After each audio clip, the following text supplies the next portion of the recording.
Hey everyone, thank you for watching the Survival of Science video. My name is Lewis. We finally have our third member of our team with us. You want to go ahead and introduce yourself? Hi, I'm Travis. Nice to meet you. And of course we have Angela with us as well. So today we're talking about something that's very important to anybody who's trying to survive, a tool that definitely I would recommend anybody try and have, if at all possible, and that is, of course, knives. Now, I'm not going to go into like what's the best kind of knife because that kind of depends on the person. Some people like the larger style, some people like the smaller style, so it's really just what you're more comfortable with. But what we are going to talk about is kind of what quality is good, what to look for to see if it's a good knife or a bad knife, and basically what tool is good for what job. So Travis, you want to kick us off? First, we're going to start talking about small blades. It's good to have a small blade because it's a handy tool. It's not just a tool, but it's a defense weapon. When you're looking for a small blade, you're going to find different types of locks. One type of lock will be on the back side of the handle.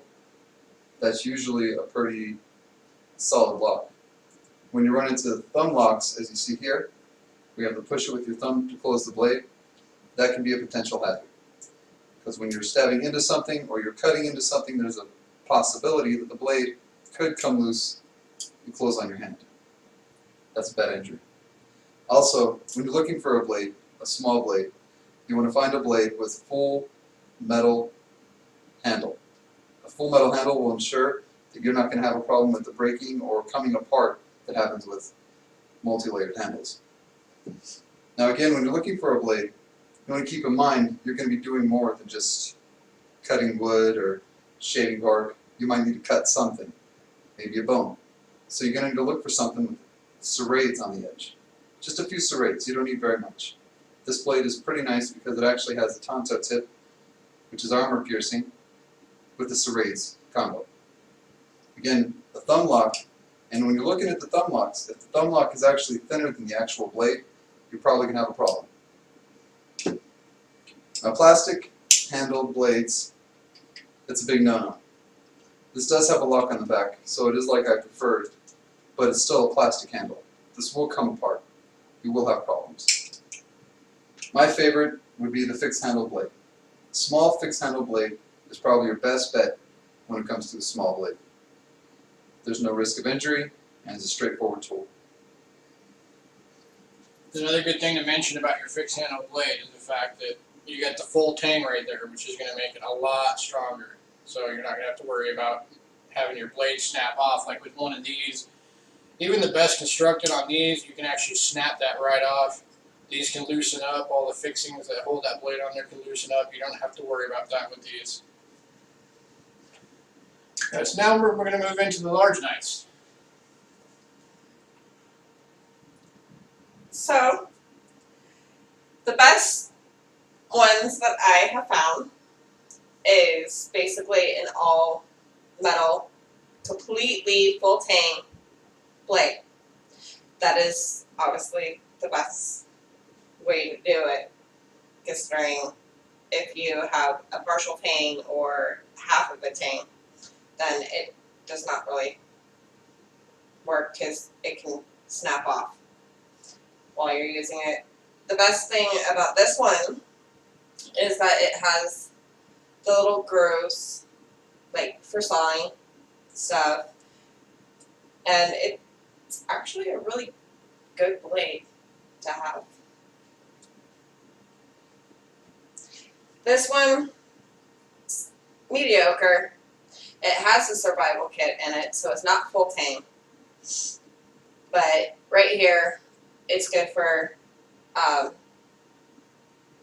basically scaling finishes and stuff like that. And inside, it has the compass and then a little survival pack, if I can get it out, which comes with a sewing kit, some matches, and some fishing line, and a couple things that you might need to survive.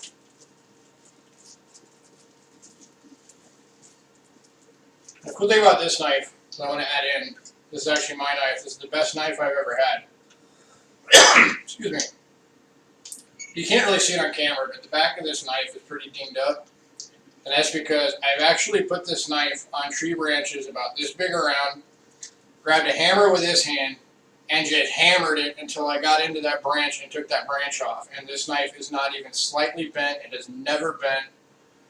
And then, another thing about knives that you got to keep in mind is that a lot of people will tell you that stainless steel is bad, and that's actually not the case. As long as it's good stainless steel, then you can still have a good, strong, durable blade. Like this one is stainless steel, but this thing is a rock. This is a great blade. And another good thing in a survival situation with stainless steel is you can polish it up and you can actually use it as a signal. And believe it or not, anything you have that's a reflective surface, if you're using it as a signal, can be seen for miles and miles around, depending on what terrain you're in. As long as it's not like wooded or anything like that.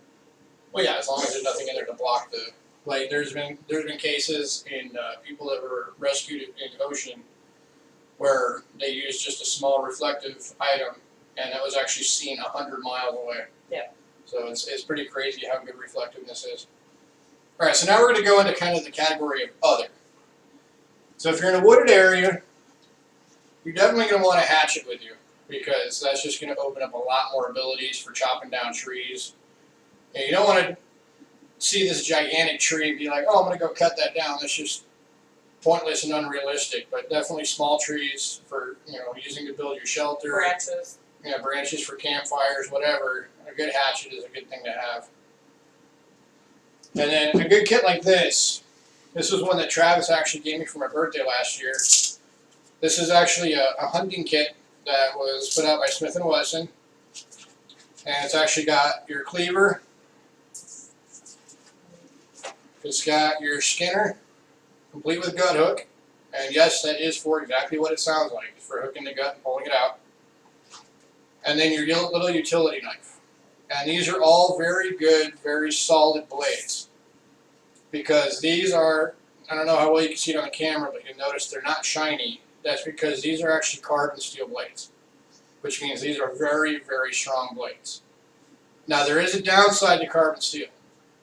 Carbon steel, you're going to have to keep it away from water as much as you can because these will rust. So you got to keep that in mind if you have a carbon steel blade. But this is definitely a good set for, if you do end up in a situation where you're going to take down an animal or something, then that's a good set to have. Alright, and then the final thing is for your basic, if you want a tool for just flat out defense. Whatever the situation, say, you're in a situation where civilization has collapsed, you're looking for what tool would be good for just flat out defense. Right there. I know it's kind of medieval, but you have to think about it. Yeah, you might have a gun, but in a situation where society's collapsed, every bullet that you use, that bullet's not being replaced. I mean, even if you have the knowledge on how to be able to forge your own slugs and repack the shells so you have the round again, eventually you're going to run out of gunpowder. Now, even if you know the recipe for making gunpowder, it's a pretty basic recipe. It's sulfur, charcoal, and saltpeter. But are you going to go wanting to have to go dig for trying to find these things? No. Odds are you're not going to. So you're going to want something where you're not having to worry about ammunition, and it's a good tool to have. And of course, in a zombie apocalypse, right there, buddy. All right, do you have anything else to put in? Get a blade. I agree. Blades are better than guns. Alright, and then the final thing I want to cover is multi-tools. For multi-tools, these are great to have in a survival situation for obvious reasons. You got all the tools that you're going to need for lots of different situations. You got a little knife, which, obviously you're not going to do big jobs with them, but it's definitely enough to get by with. You got screwdrivers. The files that are on these things can be absolutely invaluable. Most of them, you'll have a saw blade, so, again, there's something for cutting small branches, whatever you need to with. A lot of them, the scissors tend to be kind of garbage, but if you play with them enough, then they can do okay. And some of the newer ones that are coming out actually have pretty good scissors on them that can do a lot. So they are getting better. And then, of course, you got your pliers on there. So a good multi-tool is a good thing to have. But you want to make sure it's a good one from a good company. Like this one is a very good one. It's well constructed, everything's tight, there's not a lot of rattle.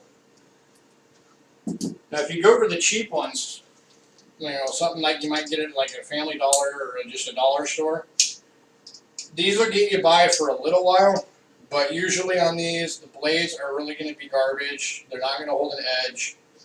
The tools are going to be really prone to breaking off. The fittings on them will be prone to loosening up, and they're just, in the long haul, not a good tool to have.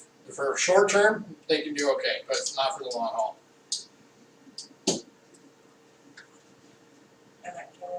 And this, sometimes you'll get a set where it actually has the blade with it. This is one that Travis was talking about that has the liner lock on it right there. So you have to actually pop it to close it. But, that's a pretty good blade. And it does have the serrated edge there with the straight edge, so you have the double utility on that knife. Alright, so just make sure when you're looking for any knife, watch what the materials it's made out of are. Make sure it's not anything plastic, because plastic is garbage. Kind of just give it a little, give it a little work in there. If you can really easily kind of bend it, then it's probably not very good. That thing's pretty solid. Check the thickness on the back spine. If it's a good thick spine, odds are it's a pretty solid blade. Not always. No, not always. Sometimes there are some that are just garbage, but for the most part. And then, contrary to popular belief, you don't have to spend out a ton of money for a good blade. Because, this one, like I said, it's mediocre, but it's a decent knife, and it's $10 at Harbor Freight. And then again, this one, like I said, this is the best knife I've ever had. And we actually got this, if you've ever seen those late night infomercials where they're selling those big knife sets from that company called Frost Cutlery. They do the whole cutlery corner thing. This was actually from one of their big packages that we went ahead and got just to see how some of the stuff was. So if you break down the price we paid for that package for how many blades was in it, we basically paid $1.35 for this knife. And this knife's amazing. Alright, and then in future videos we will definitely cover more, on actually using these tools, and really we'll actually display this thing being hammered and taking a branch off, so you'll actually see that it can do it. We'll show you some good safety and sharpening tips and all of that. So we'll definitely cover all of that in future videos. So again, thank you for watching this video. My name is Lewis. My name is Travis. And I'm Angela. And we'll see you again in the next video. Have a good one.